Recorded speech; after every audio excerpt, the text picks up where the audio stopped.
Hi, everybody. Thanks for joining us today. This is Adam Penna, and I'm here to continue the conversation in additive manufacturing and 3D printing. I'm very excited right now. We have two people who have been working a lot in the aerospace realm, helping a lot with mechanical engineering and materials. And we've been talking over the last couple of weeks about what it's like for them to go out there and start to do consulting in the last year and bring a lot of great things to the table. So I'm glad to have them here today. They're from Hummingbird Additive, and that's based out in California. And so, today we have Jillian Gorsuch and also Greg Dudder here joining us. So welcome. Thank you for having us. Yeah, awesome to have you here. I've been really excited about the conversations we've been having. It's really good to connect with people like yourselves out there in the industry who are bringing consulting to another level, very specialized and also very open to so many different things going on, working with people, getting up to par. So yeah, great to have you here today. And a lot of things have been going on over the last year or so. You guys have actually gone out there and started your own company, coming from great backgrounds in both engineering and materials, and then also now starting this up after a great career at Maxar and other great companies. So how have things been going? What's your thoughts on the response over the last bit of this pandemic now and everything that's been going on over the last year? How have things been for you? Yeah, thanks again for having us. It's just been amazing to see how the community as a whole has responded to uncertain times. It's really been amazing just to see how everyone has jumped in to help out, whether it's the large industrials down to the hobbyist level, right? The community just has responded really well. It really has highlighted some of the strengths that 3D printing kind of brings to the table, whether it's doing rapid design iterations to get to the final product so that you've got a design that's got good functionality that is manufacturable, as well as localized production, so you got better distribution for faster response. Folks in the States doing work as well as the distribution globally. So I think it's done a really good job just showcasing some of the unique facets industry can bring to bear. And going on another angle, looking at some supplier has challenges delivering a product due to various circumstances. Additive can provide an alternative in the short term while the primary folks get back online. So it's been really impressive to see. It has been. It's really interesting to see that supplement happen and what's going on and being recognized with 3D printing and additive have stepped up and kind of filled that gap that's going on. Yeah, it's great to see that. Jillian, how have things been going for you? It's good. I've really enjoyed seeing how the community, the IAM community, has been supporting local communities kind of all across the country. It's been nice to see that in the news, and we've already known it, being a part of the AM community, how close-knit and great, what a nice community it is to be a part of. And so it's nice that it's getting some recognition outside of just our AM community. I actually had a friend call back in April and ask how she could go about getting face shields for her sister who's a nurse. And I was able to put her in contact with a connection I'd made at an AM event. And they were actually able to not only make enough face shields for her, but for her whole nursing team. Wow. So it's just, it's really nice when you're able to meet someone at an AM event, and then when a pandemic appears, then you can actually work with them to get some PPE where it needs to go. So it's just really nice how everyone's been stepping up. Yeah, it is. It's a beautiful thing to see out there. I can't wait to see a lot more of it. This last year has been interesting for us all, and over this time, I know that you've started Hummingbird Additive. So, tell me a little bit more about that. The passion behind how you got there, and what you specifically bring to the table that is so unique. I think you guys have a great proposition to the community on what's going on. So, how's that been over the last year? Well, I'll definitely admit it's been a little more interesting over the last year than we had anticipated rolling it out.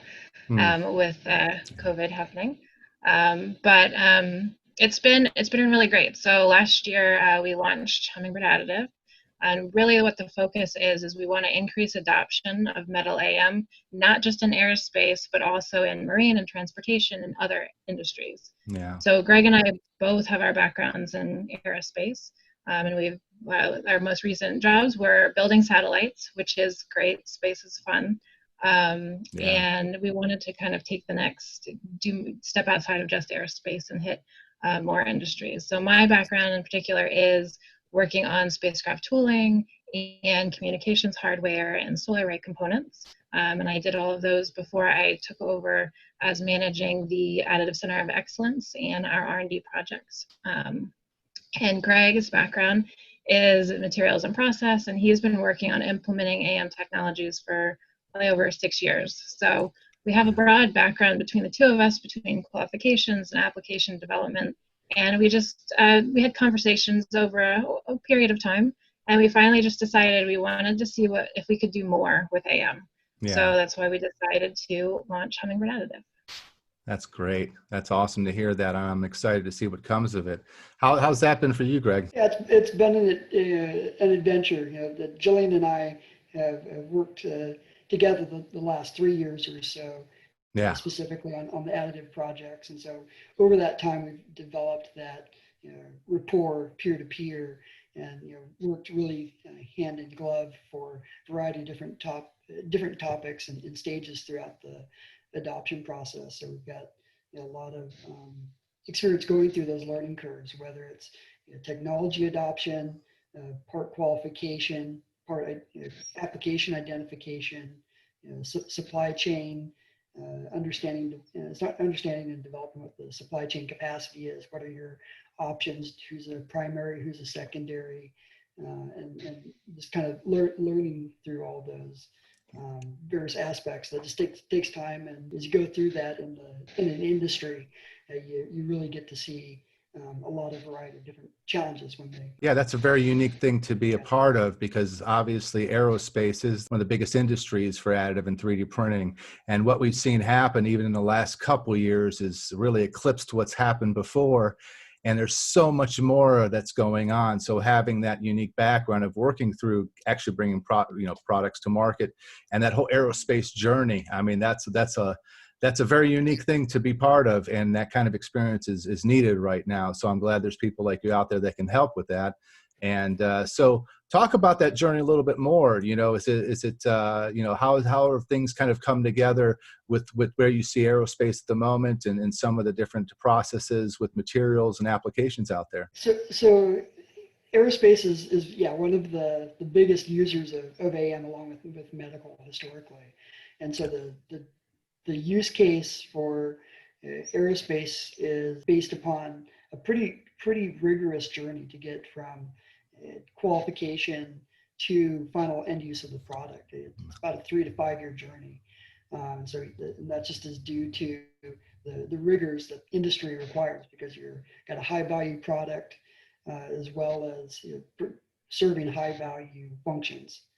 And so there's a lot of proportional scrutiny that goes over those types of products. So it kind of starts out with doing a technology evaluation early on, just to see where the maturity of the technology is. Does it deliver the basic fundamental performance that you need out of the box, and does it deliver consistency to that, so that you can reliably manufacture hardware to that basic threshold that you need.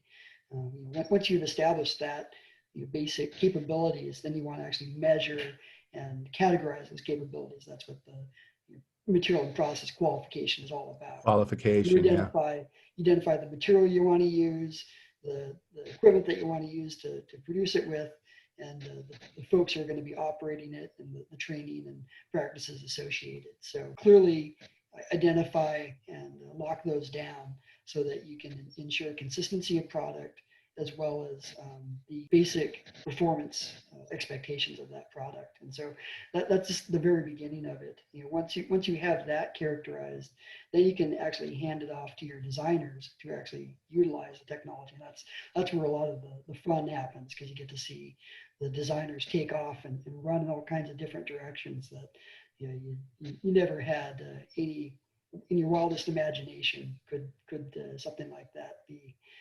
realized. And so you have to temper that back a little bit at times, but sure, that gets you to the design, gets you through the initial design stage. And so you iterate on those designs, trying to push a little here, pull back a little there, so that you're actually making something that not just meets the functional performance requirements, but also has some practicality built into it. You don't want to build something super exotic that costs exorbitantly more than what you want to pay for it. So, yeah, I got two quick questions about yeah. that too. You brought up some great things in there. I've seen that process. Obviously, the qualification process is very involved. When we're designing, especially in advanced manufacturing and additive manufacturing, you were talking about iterations. And inside of that, I was actually talking with a guest not too long ago about simulation and that side of the whole process also, in the design stage of it, and actually going through all those iterations and testing out what might work best. So, there's that side of it, but there's also, of course, in the industry, in the 3D printing industry, you don't like to talk about when it really sometimes doesn't fit, and it should go into maybe another manufacturing process. I know it's a little bit different, but, talk about that, like talk about iterations that way and what happens sometimes when you realize this is not best suited for 3D printing. Yeah, that's a great point. When you're looking at a part or a function, what you're trying to do is figure out what's the best way to connect the dots effectively. Yeah. What's the function? So a lot of the analysis, the business case analysis side of things looks at basic fundamentals such as how many of these parts are you going to need and when are you going to need them by.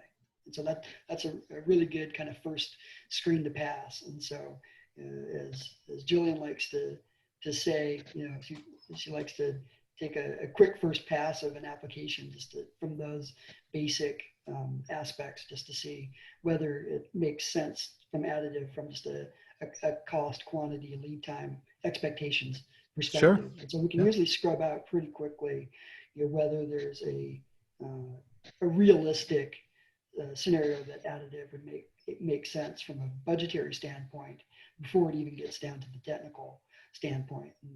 That's the technical side is there more often than not. It's simply the budget and the supply chain logistics side that will answer the question earliest. Yeah. I know, part qualification goes into all that, there's so many different things when you look at going through that process. And that, of course, turns over to the application itself. What are some of the amazing applications you might be able to talk about? There's a lot of different applications out there. Yeah. And, in aerospace, you've certainly got a lot of the classic ones where you've got a lot of mechanical structural components. Sure. So that takes advantage of the lightweighting, the design, Right. optimization stuff. So there's a lot of avenues to go down those roads. You also see applications in not just the mechanical side, but looking at other subsystems, whether they be thermal, electrical, et cetera, for folks trying to look at ways to leverage the technology so that they can use it for complex, usually complex or combined,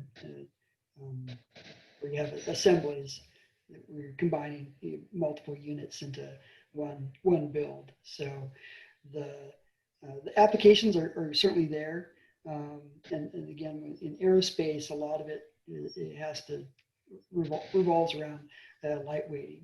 Lightweight, yeah. With lightweighting, it's interesting too, because obviously an application could turn into, aside from lightweighting, what other features are you looking for? And some of the trends I've been seeing and with great results are things like, internal cooling channels. And, there's a lot of different people working on the combustion chambers and coming up with different cooling channels that can be used, and kind of going through simulations of how that will work, and then test patterns of seeing what actually happens from the results. And that's what you're getting, like you're saying, it comes down to, saving fuel, right? Somehow lightweighting is going to do it. Working with the right materials are going to do it. So you have the options of trying to figure out what that material will be for the application.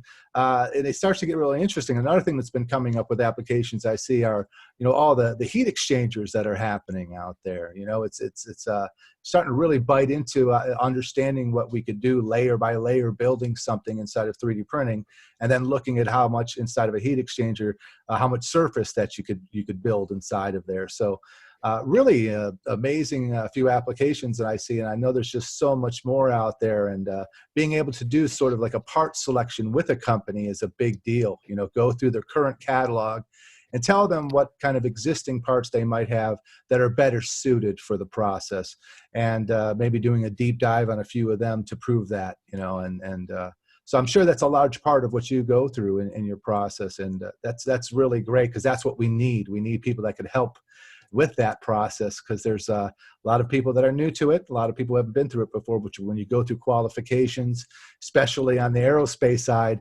you really dig into all those little things that might happen along the way, you know, and correcting the process and learning from it. So that's great. That's really good stuff. I know.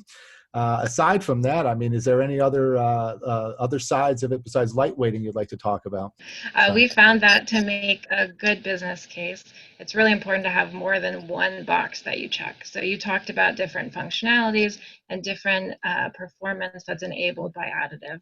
Sure. So if it's lightweighting alone, that may not actually be enough to check the box for the business case, right? But if you can couple lightweighting with increased performance or part consolidation, well, in that case, you've increased the performance enough that even if your end cost is slightly higher, then you're gaining so much more out of the part, then effectively that makes your business case for you. And then you can move from the business case at that point to the technical case and make sure technology's there, the material does it, and you're actually reaching all the requirements you need to from a functional level. So I think you hit on something really important. It's lightweighting and something else. So it's really important to know just kind of what doors can be unlocked with additive, and being able to take advantage of those. Complexity is not free. I know that's kind of the phrase out there, but opening some of the doors and understanding what you can and cannot reasonably do in a production environment is really important. Yeah, it totally is. It really is. And you touched on a little bit too, the importance of, you know, the collaborating with the right partners and having somebody to kind of guide you through that process, but also knowing who to bring in at the right moment to help when things need that help. So how have you guys done that inside of collaboration? What is it? You've seen a lot of that happening right now? Or things have been a little bit better from what I've seen? This is one of the, you know, you look for the small hope or promise that's going on, because everyone is going through some really difficult times right now. But I've seen a lot more open collaboration, and that seems to be a common theme. I hope more of that happens. So, you know, how have you seen that? How have things been going, and what's your opinion on what's been happening with partnerships and collaborations? Well, it's been really nice to see all of the webinars on virtual conferences that have come out of this, because it's been disappointing not to be able to go to conferences and see the latest and greatest that's out there, and also catch up with people you see at conferences, right? So Sure. It's been nice to at least be able to do that some virtually. And I think it's really important, especially for this phase of where additive is, with kind of taking off and taking root, hopefully with more and more companies and industries, is to have that accessibility. And so it's really important in additive that we make sure that we're building quality parts that actually provide additional functionality. And there's really no one-size-fits-all solution. So having the webinars out there that expose engineers to a variety of ways of doing things, technologies, like types of geometries, those are really important at this phase, because we're also at an interesting time we have new engineers coming out of college that have actually been exposed to 3D printing and can use digital tools, and they can really grasp onto like where to push designs, which is great. But you also need to couple that with the experienced engineers who know how to approach a typical design and how you move into a production environment. So it's really important that we have both aspects of these coupled together for a specific company or industry, because every company and industry is going to do things a little differently. So kind of that leads into just technical mentorship, because that's, I think part of the industry education is also just having some of those mentorship opportunities where it'll be even more important with additive. So you can really get both sides of the coin, pushing the design, but also understanding how you make a quality production part. Yeah, no, that's a beautiful answer. I know we have so much to give, obviously, inside of the industry, and having those who've been going through it for the last 30 years, there's a lot of good education out there, and there's actually people who have been working in the industry, but we do have, like you're saying, this new crop of very talented individuals who have been actually trained on the processes that have been put in place and can take it to the next level, but they need also to work with the existing experience out there. So that's a great marriage of talent, and it's going to be an exciting future. I know now, Hummingbird Additive, you guys have a website, is that correct? People can get in contact with you. Is it hummingbirdatditive.com, or what's the best way to reach out and find out some more information? The website is one way, and the other way is they can feel free to email us directly, just at info@hummingbirdatditive.com. So perfect. we're always happy to have a talk about additive. Yeah, awesome. I'll put some of that also in our talk here in the description, so people could reach out. And there's a lot of great things happening. So I know with all of that going on, you've got such amazing background that brings to knowing where things might be going. Where do you see this going? Like where we are now, like say, the next 5 years, what's your forecast for the way things are going? Yeah, we think that the technology, the core technology is there as far as its capabilities, and obviously it's continuing to expand month after month, year after year. So right now there's kind of a core nexus of technologies that are ready to go for production.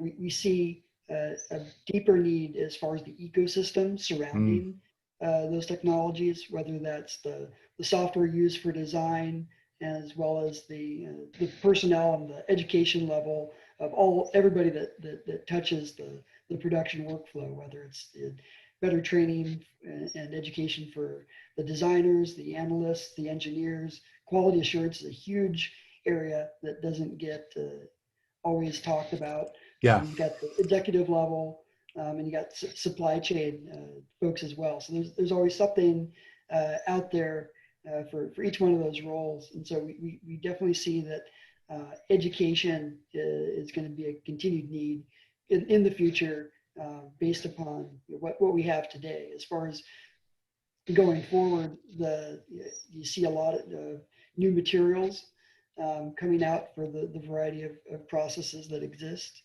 today, but we do expect as well a lot more maturity and development of those processes that haven't quite jumped over the hurdle yet to become aerospace quality products yet, or demonstrate consistency of performance. So we're focused on metal materials and technologies right now, and so we definitely see a rich playground as far as existing technologies and capabilities for production, but we're always keeping our eye on where the technologies are at going forward, because there's a lot of avenues that we see as being of value down the road when they develop further.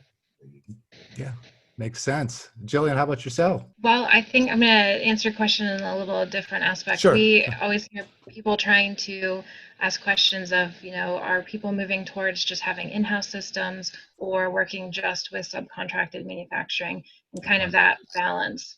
So in that vein, the way we see the industry going is really staying a mixture of both.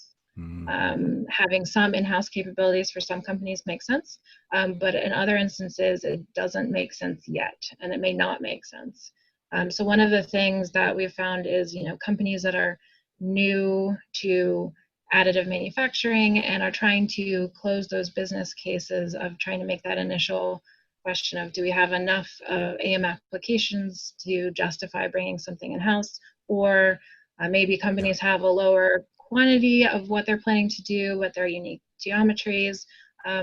We find that there is definitely a benefit of using subcontracted manufacturing, because that will eliminate some of the learning curves that are inherent anytime you're bringing a new process in-house or an application online. But it doesn't there's no universal answer. It always comes back to it depends. I find I say it depends quite a lot for a lot of questions. So it's up to the company to see if they want to make the large capital resource and time investment to do in-house capabilities, or maybe it makes sense in the near term to kind of kick the decision down the road and instead work with a trusted subcontractor until they have enough applications built up. And then they can decide if they really like the setup and how things are going with that relationship, or if they want to decide to bring in-house capabilities or do a mixture of both. So right. I think it's kind of nice that we have so many service bureaus and so many system manufacturers. So companies have options. They can find what the right fit is for them. Yeah, that's a great answer. There's so much going on with contract manufacturing, the service providers out there that are able to do some things that you might not have the capability right now to do in-house. But yeah, I think it's what you're saying, the balance of both you'll see going forward, because they're needed at different times. And even for the big companies, they still are using, outsourcing, even though they might have it in-house.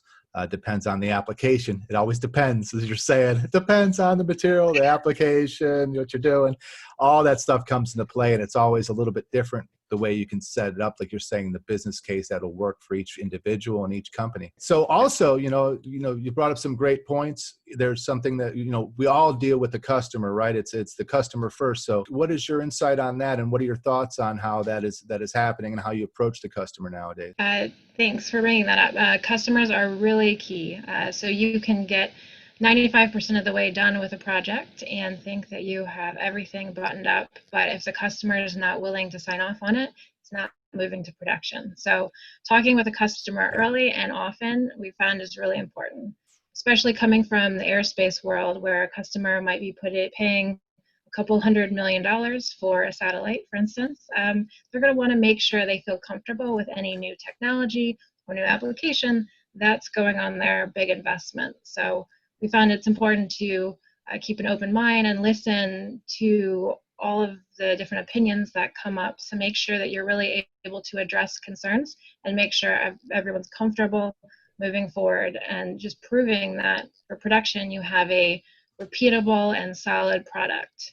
Yeah. I know everyone talks about iterating constantly, and iterating is good in prototyping and iterating is good in many aspects, but when you get to production, when you get to qualification, iteration stops, and then you go through qualification and you enter production. I think sometimes that's glossed over, and you can always iterate either the technology or the product down the road as a second generation version, but at least in the aerospace world, you lock down your part, your design, your technology, and that way you can confirm and make sure that you have that repeatable and solid performance that customers need to feel comfortable with before they can actually accept it and move forward. And I think that sometimes glossed over, overlooked. That last hurdle is sometimes a pretty big hurdle.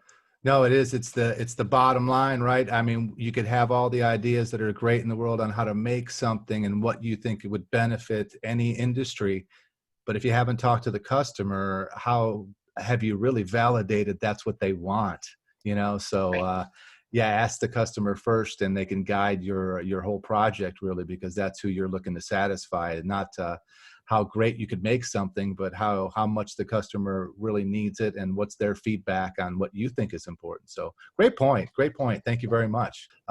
Great stuff. Hey, it's been amazing having you both here today. Thank you for this conversation. Is there anything else you'd like to share while we have you here? No, just wanted to say thanks, Adam, for the opportunity to have a conversation today, and looking forward to seeing where Additive can go from here. We're excited. That's awesome. Thank you for having us. We're always happy to talk about additive manufacturing. No, great. Jillian and Greg, thank you so much for coming out. You guys have a good one. I'm looking forward to seeing more from Hummingbird Additive, and we'll be talking a lot more. So thanks again, Jillian and Greg. Have a good one.